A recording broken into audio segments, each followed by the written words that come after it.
সার্জিস আলম বলেছিলেন যে আমার যদি কোনো ভুল হয় আপনারা শুধরে দেবেন। তো আমিও সেরকম ভুলগুলি আমার মতো করে দেখিয়ে দেওয়ার চেষ্টা করেছিলাম। ভেবেছিলাম উনি শুধরে যাবেন কি যাবেন না আমি জানি না, বাট আমি আমার মতো আমার দায়িত্বটা পালন করেছিলাম। এরপরে আমরা দেখলাম যে এটা নিয়ে নানা ধরনের প্রতিক্রিয়া।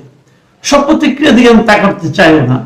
যে প্রতিক্রিয়াটা আমার জন্য মোটামুটি একটু গুরুত্বপূর্ণ মনে হয়েছে সেটা হলো তারই দলের আরেকজন নেতা ডাক্তার তাসনিম জারা, তিনি পেশায় চিকিৎসক, একজন বিদেশে অনেকদিন ছিলেন, তিনি জ্যেষ্ঠ যুগ্ম সদস্য সচিব এই এনসিপি, আমাদের সার্জিস আলম হলেন উত্তরাঞ্চলের সংগঠক। তো এই তাসনিম জারা ফেসবুকে, ওনার ভেরিফাইড ফেসবুকে পরের দিন মানে মঙ্গলবার দিন সন্ধ্যায় একটা স্ট্যাটাস দিয়েছেন, এবং সেই স্ট্যাটাসটা আসলে সার্জিস আলমকে উদ্দেশ্য করে উনি একটা চিঠি লিখেছেন। সেই চিঠি থেকে আমি আপনাকে কিছু অংশ পড়ে শোনাই, আমি আলোচনাটা পরে করছি। এই চিঠিতে উনি লিখেছেন, আমি হুবহু পড়ছি, আমি এই চিঠিটি লিখছি আমাদের দলের একজন রাজনৈতিক কর্মী হিসাবে, দলের নীতিগত অবস্থান ও স্বচ্ছতার প্রশ্ন থেকে। সম্প্রতি তোমার নিজ জেলায় শতাধিক গাড়ির একটি বড় বহর নিয়ে প্রবেশ করায় জনগণের মনে যৌক্তিকভাবে কিছু প্রশ্ন তৈরি হয়েছে। তারপরে লিখেছেন যে তুমি কিছুদিন আগে প্রকাশ্যে বলেছিলে কোট আনকোট যে আমার আসলে এই মুহূর্তে কোনো টাকা নাই, ধার করে চলতেছি, এটাই হচ্ছে রিয়েলিটি, আমার পকেটে মানি ব্যাগও নাই আনকোট। এই চিঠিটা কিন্তু এই কথাটা কিন্তু আসলেই সার্জিস বলেছিলেন। আপনাদের বিশ্বাস না হয় আমার কাছে এর মধ্যে কিছু ভিডিও চলে এসেছে, আমি ভিডিও থেকে আপনাদের সেটা একটু দেখাচ্ছি। আপনারা এই ছোট্ট একটা ভিডিও আপনারা একটু দেখুন। এটাই হচ্ছে রিয়েলিটি। আপনি আমাদের যারা সমন্বয়ক বলে যাদেরকে চিনেন তাদের পকেটে হাত দিলে কখনো 2-3 হাজার টাকাও পাবেন না, আমার পকেটে মানি ব্যাগও নাই, কিন্তু আপনি এটা বলতে পারতেছেন কারণ মানুষ বিশ্বাস করে। আপনারা ভিডিওটা দেখলেন, এটা দেখে নিশ্চয়ই আপনারা বুঝতে পারছেন যে উনি এই ধরনের কথা বলেছেন। তো তারপর এই তাসনিম যারা আরো লিখেছেন যে তোমার এই সাদাসিধে জীবনযাত্রার কথা আমাদেরকে অভিভূত করেছিল এবং জনগণের কাছে আমাদের সংগ্রামকে আরো গ্রহণযোগ্য করেছে। এটা উনি সার্জিসকে বলেছেন। তারপরে উনি ফিনিশিং এ বলেছেন, আমি আরেকটা মাঝখানে একটা পারা স্কিপ করে গেলাম, ফিনিশিং এ বলেছেন আমি আশা করি বিষয়টি তুমি আন্তরিকতার সাথে বিবেচনা করবে এবং জনগণের সামনে একটি গ্রহণযোগ্য ও পরিষ্কার ব্যাখ্যা তুলে ধরবে। এতে জনগণের কাছে দলের ভাবমূর্তি আরো শক্তিশালী হবে বলেই আমার বিশ্বাস। তাসনিম জারার এই চিঠিটা পড়ে আমার যেটা মনে হয়েছিল যে উনি কিন্তু একটা খুব গুরুত্বপূর্ণ দায়িত্ব পালন করেছেন, যে উনি ওনার দলের একজন, ওনার জুনিয়র একজন ব্যক্তিকে, দলের ছোট ভাইয়ের মতো মনে হলো যেটা ওনার কথা শুনে, তাকে উনি জিনিসটা ক্লিয়ার করতে বলেছেন। খুব ভালো কথা। আমি এই সঙ্গে তাসনিম জারার একটু প্রশংসাও করছি, আবার তাসনিম জারাকে আমি এই প্রশ্নটাও করতে চাই, আপনি যে কথাটা সার্জিসকে বলেছেন সেই কথাটাকে আপনি আপনার দলের শীর্ষ নেতৃবৃন্দকে বলেছেন? তাদেরও তো এরকম 2-3টা কাজ আমাদের কাছে সন্দেহের উদ্রেক করেছে, আমাদের মনে প্রশ্ন জাগিয়েছে। যেমন ওনারা যখন সেখানে আপনিও ছিলেন, প্রথম যে সমাবেশটা ওনারা করেছেন যে আপনার এই সংসদ ভবনের সামনে বিশাল একটা জাঁকজমকপূর্ণ সমাবেশ, সেই সমাবেশের খরচটা কত হয়েছিল ভাই? এবং সেই খরচের টাকাটা কে দিয়েছিল আপনাদেরকে? তার কোনো হিসাব কি আপনি জনগণকে দিয়েছেন? আমরা তো দেখিনি। তখন কি আপনার নেতৃবৃন্দকে আপনি প্রশ্নটা করেছেন যে জনগণের মনে এই ধরনের একটা প্রশ্ন আসতে পারে, জনগণের কাছে দলের ভাবমূর্তিকে আরো শক্তিশালী করার জন্য আমাদের এই হিসেবের ব্যাপারটা পরিষ্কার করা দরকার? কত টাকা তুলেছেন, কত টাকা পেয়েছেন, কত টাকা খরচ করেছেন, কত টাকা আরো আছে, নাকি অপচয় করেছেন, নাকি চুরি করেছেন, এই হিসেবগুলিকে আপনি চেয়েছিলেন? একই রকম প্রশ্ন আমরা আবারও করতে চাই যে আপনারা যে ইফতার পার্টিটা করলেন হোটেল ইন্টারকন্টিনেন্টালে, প্রায় 1,500 লোকের ইফতার পার্টি, সেখানেও তো প্রচুর খরচ হয়েছিল, সেই টাকাটাও বা কোথেকে এসেছিল? আমি যদি বলি এই দুটো খরচের কোনো হিসেব আপনারা দেননি বলে জনগণের কাছে সার্জিস ভেবেছে এভাবে খরচ করা যায়, কাজেই সে করেছে, এটাও তো হতে পারে। কাজেই আপনি কারোর কাছে প্রশ্ন করবেন, কারোর কাছে প্রশ্ন করবেন না, কাউকে বলবেন যে তুমি ট্রান্সপারেন্ট হও এবং অন্য অনেককে বলবেন যে তোমার ট্রান্সপারেন্ট হওয়ার ব্যাপারে আপনার কোনো মাথা ব্যথা থাকবে না, সেটা কিন্তু হয় না। আপনি কখনো নীতিবান, কখনো হিপোক্রেট, এটা হয় না। আপনি যে কোনো একটা পথে যান। তারপরেও আপনি একটা প্রশ্ন করেছেন, এটা আমার কাছে খুব ভালো লেগেছে, আপনাকে ধন্যবাদ জানাচ্ছি। এখন আমি পরের প্রসঙ্গে আসি। ঠিক পরের দিনে কিন্তু আমাদের সার্জিস আলম, উনি তো ছেড়ে দেওয়ার পাত্র নয়, উনি এর একটা জবাব দিয়ে দিয়েছেন এবং বিশাল জবাব। এই জবাবটা হলো আমার কাছে সবচেয়ে ইন্টারেস্টিং মনে হয়েছে, এই জন্য আপনাদের সঙ্গে শেয়ার করছি। উনি জবাবটা কি দিয়েছেন দেখুন। উনি লিখেছেন যে, প্রিয় তাসনিম যারা আপু, আপনাকে অশেষ ধন্যবাদ। আপনার খোলা চিঠির উত্তরের পূর্বে দুটি বিষয় বলতে চাই। উনি শুরু করে উনি কি বলছেন যে, একজন নতুন করে রাজনীতিতে এসেছে মানে তার পরিবার সহায় সম্বলহীন, অসহায়, নিঃস্ব না। তার মানে উনি এখন বলছেন যে ওনার পরিবার সহায় সম্বলহীন নয় বা অথবা নিঃস্ব নয়। তাহলে ওনার পকেটে মানি ব্যাগে থাকে না কেন? উনি যে দুদিন আগে বলেছিলেন যে আমার পকেটে মানি ব্যাগে নাই। তো উনি যদি সহায় সম্বলহীন না হন, উনি যদি অসহায় না হন, নিঃস্ব না হন, অনেক টাকার মালিক হন। উনি চিঠি একদিকে লিখেছেন ওনার বাবা যে পরিমাণ জমি রেখে গিয়েছেন, যে সম্পদ রেখে গেছেন, ওইটা দিয়ে নিয়ে উনি ইলেকশন করতে পারবেন। উনি যদি বলে থাকেন তো সেক্ষেত্রে তো প্রশ্ন উঠে যে উনি যে সহায় সম্বলহীন নন, তাহলে ওনার পকেটে মানি ব্যাগ থাকে না কেন? নাকি ওটা নাটক ছিল? নাকি ওনার মানি ব্যাগ বহন করার জন্য অন্য লোক থাকে? এটা হচ্ছে আরো বিপদ।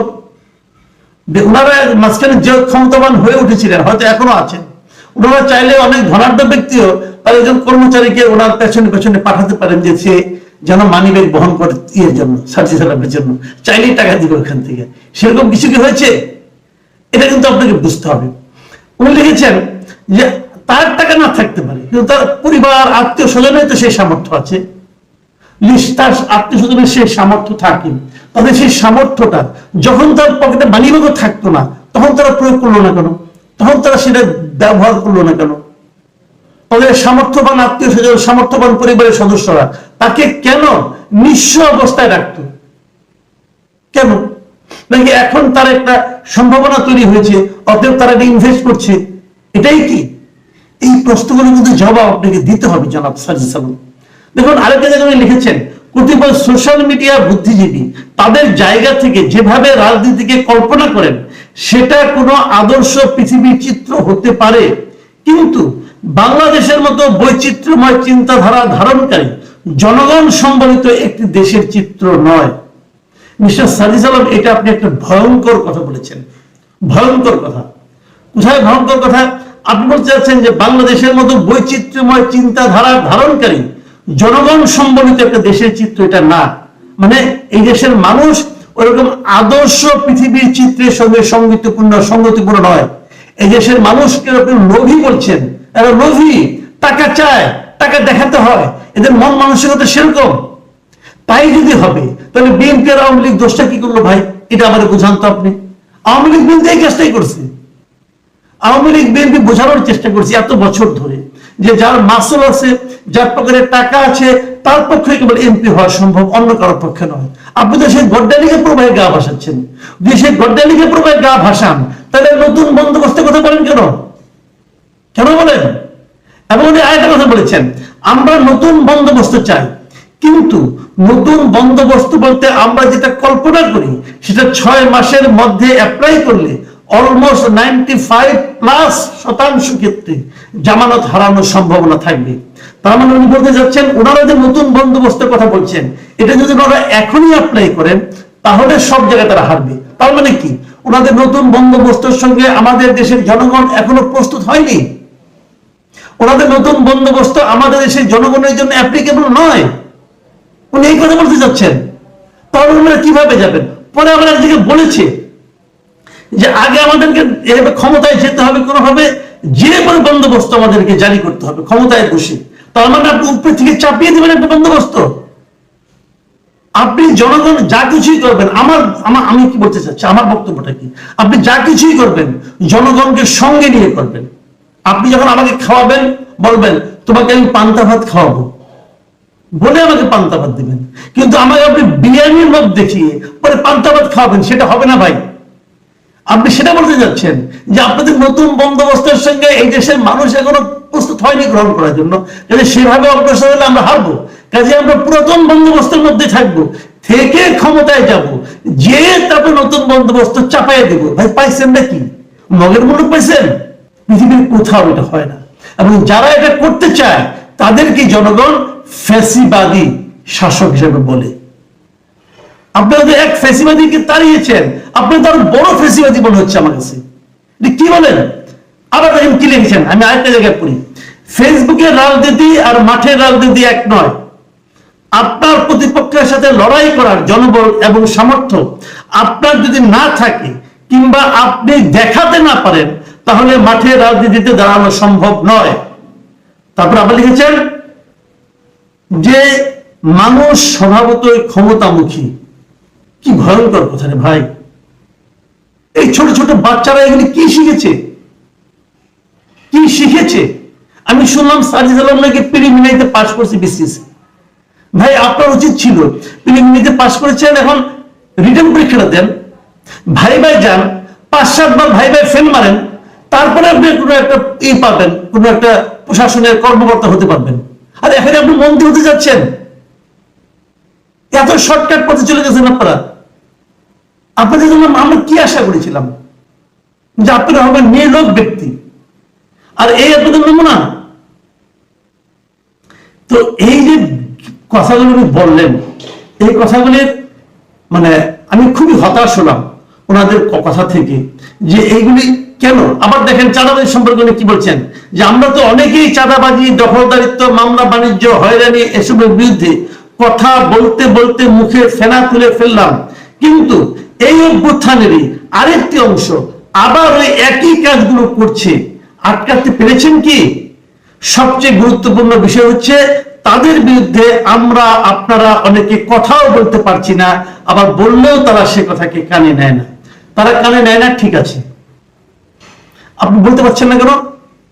আপনি স্বৈরাচারী হাসিনার বিরুদ্ধে বলতে পারলেন, আপনি আপনাদের সহকর্মী যারা নাকি আন্দোলন করেছে তাদের চাঁদাবাজি অথবা অন্যায়ের বিরুদ্ধে বলতে পারছেন না কেন? তার মানে এখানে আপনি আপোষ করেছেন। এবং তারপর আবার বলছেন যে আপনাদের একটা অংশ যদি করছে, তা কারা করছে? তাদের জনগণের সামনে এক্সপোজ করেন না কেন? কি বলতে চান আপনারা?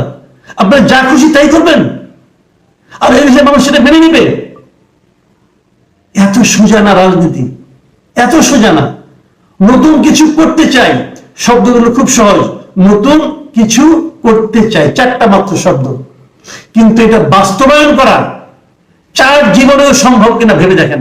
অন্তত আপনাদের মতো মানুষের জন্য তো 100 জীবনেও সম্ভব না, যারা নাকি শুরুতেই গড্ডালিঙ্গে গা ভাসানোর জন্য উঠে পড়ে লাগে। আপনি হিসাব করে বলে দিচ্ছেন যে গাড়ি 50টা থেকে আপনার আত্মীয় স্বজন নিয়ে আসছে। ভাই আপনার আত্মীয় স্বজনের ঠিকুজি অলরেডি আমরা পেয়ে গেছি। আপনার দাদার কত শতাংশ জমি ছিল, আপনার বাবা কত শতাংশ জমি আছে, আপনার কয় ভাই কয় বোন, আপনার ভাগে কতটুকু আছে, আপনার কোন আত্মীয় কি আছে, সব ঠিকুজি এখন কেবল আমার কাছে না, এই পাবলিক ডোমেইনে এখন পাওয়া যাচ্ছে।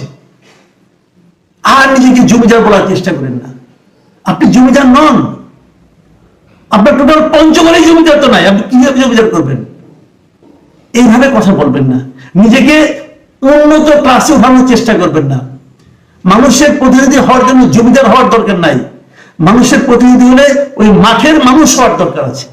আমি খুবই হতাশ, সার্জিসকে নিয়ে হতাশ, সার্জিসের কথাবার্তা নিয়ে হতাশ, এবং সার্জিসের কথাবার্তা যাদের দিকে ইঙ্গিত করছে তাদেরকে নিয়ে হতাশ।